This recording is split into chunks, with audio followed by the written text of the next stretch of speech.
O livro de Juízes. Lembre-se, depois que Josué levou as tribos de Israel para a terra prometida, ele os chamou para serem fiéis à aliança com Deus, obedecendo os mandamentos da Torá. E se eles fizessem isso, mostrarão a todas as outras nações como Deus é. Assim, o livro de Juízes começa com a morte de Josué e, basicamente, conta a história do fracasso total de Israel. O nome do livro vem do tipo de líderes que Israel teve nesse período. Antes de terem reis, todas as tribos estavam sendo governadas por esses juízes. Não pense em um tribunal. Esses eram líderes político-militares regionais, mais parecidos com chefes tribais. E, um aviso importante, o livro de Juízes é muito perturbador e violento. Ele conta a história trágica da corrupção moral de Israel, da sua má liderança e basicamente como eles não são muito diferentes do que os cananeus. Mas essa história triste também pretende gerar esperança para o futuro. E você pode ver isso na maneira como o livro foi projetado. Há uma grande introdução que prepara o terreno para o fracasso de Israel, já que eles não expulsam os cananeus remanescentes. Em seguida, a grande seção principal do livro tem história sobre a corrupção crescente dos juízes de Israel. E a progressão aqui mostra como os líderes de Israel vão de muito bons a regulares e de ruim a piores. A seção final é realmente perturbadora e mostra a corrupção do povo de Israel como um todo. Então, vamos nos aprofundar e explorar cada parte um pouco mais. A sessão de abertura começa com as tribos de Israel em seus territórios na Terra Prometida. E quando Josué derrotou algumas das cidades cananeias principais, ainda havia muita terra a ser tomada e muitos cananeus vivendo nessas áreas. E assim, o capítulo 1 apresenta uma longa lista de grupos e cidades cananeias que Israel não conseguiu expulsar da terra. Lembre-se, todo o objetivo de expulsar os cananeus era evitar sua corrupção moral e a sua maneira de adorar os deuses através do sacrifício infantil. Deus havia chamado Israel para ser um povo santo, e isso não acontece. O capítulo 2 descreve como Israel tomou o lado dos cananeus e adotou todas as suas práticas culturais e religiosas. E é bem aqui que a história para. Durante quase um capítulo inteiro, o narrador nos dá uma visão geral de tudo o que está prestes a acontecer no resto do livro.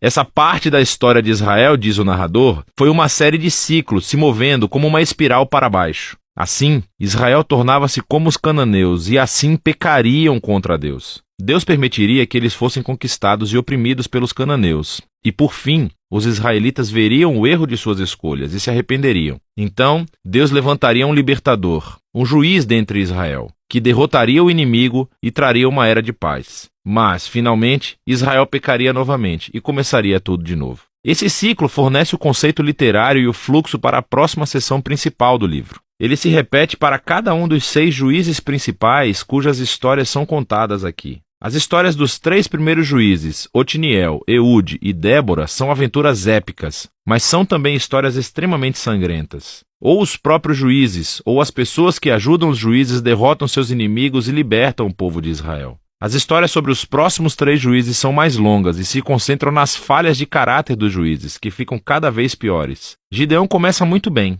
Ele é um covarde, mas finalmente chega a confiar que Deus pode salvar Israel através dele. E assim ele derrota um enorme exército de midianitas com apenas 300 homens carregando tochas e panelas de barro. Mas Gideão tem um temperamento desagradável e mata um bando de companheiros israelitas por não ajudá-lo em sua batalha. E tudo começa a piorar. Ele fabrica um ídolo com o ouro que ganhou das suas batalhas, e depois que morre, todo Israel adora o ídolo como um deus, e o ciclo começa novamente. O próximo juiz principal é Jefté, que é uma espécie de bandido mafioso que vive nas colinas. E quando as coisas ficam realmente ruins para Israel, os anciãos vêm até ele implorando pela sua ajuda. E Jefté foi um líder muito eficaz, ele ganhou muitas batalhas contra os amonitas. Mas ele era tão pouco familiarizado com o Deus de Israel que o trata como um deus cananeu e promete sacrificar a sua filha se vencer a batalha. Essa história trágica mostra o quanto Israel caiu. Eles não conhecem mais o caráter do seu próprio Deus, o que leva ao assassinato e à falsa adoração. O último juiz, Sansão, é de longe o pior. Sua vida começa cheia de promessas, mas ele não tem consideração pelo Deus de Israel. Ele era promíscuo, violento e arrogante. Ele obteve vitórias brutalmente estratégicas sobre os filisteus, mas apenas à custa da sua própria integridade. E a sua vida termina em uma corrida violenta de assassinato em massa. Agora, uma nota rápida aqui. Você notará um tema repetido na seção principal do livro. Em momentos-chave, o Espírito de Deus capacitará cada um desses juízes a realizar grandes atos de libertação. O fato de que Deus usa essas pessoas completamente errôneas não significa que ele endossa todas ou até mesmo qualquer uma de suas decisões.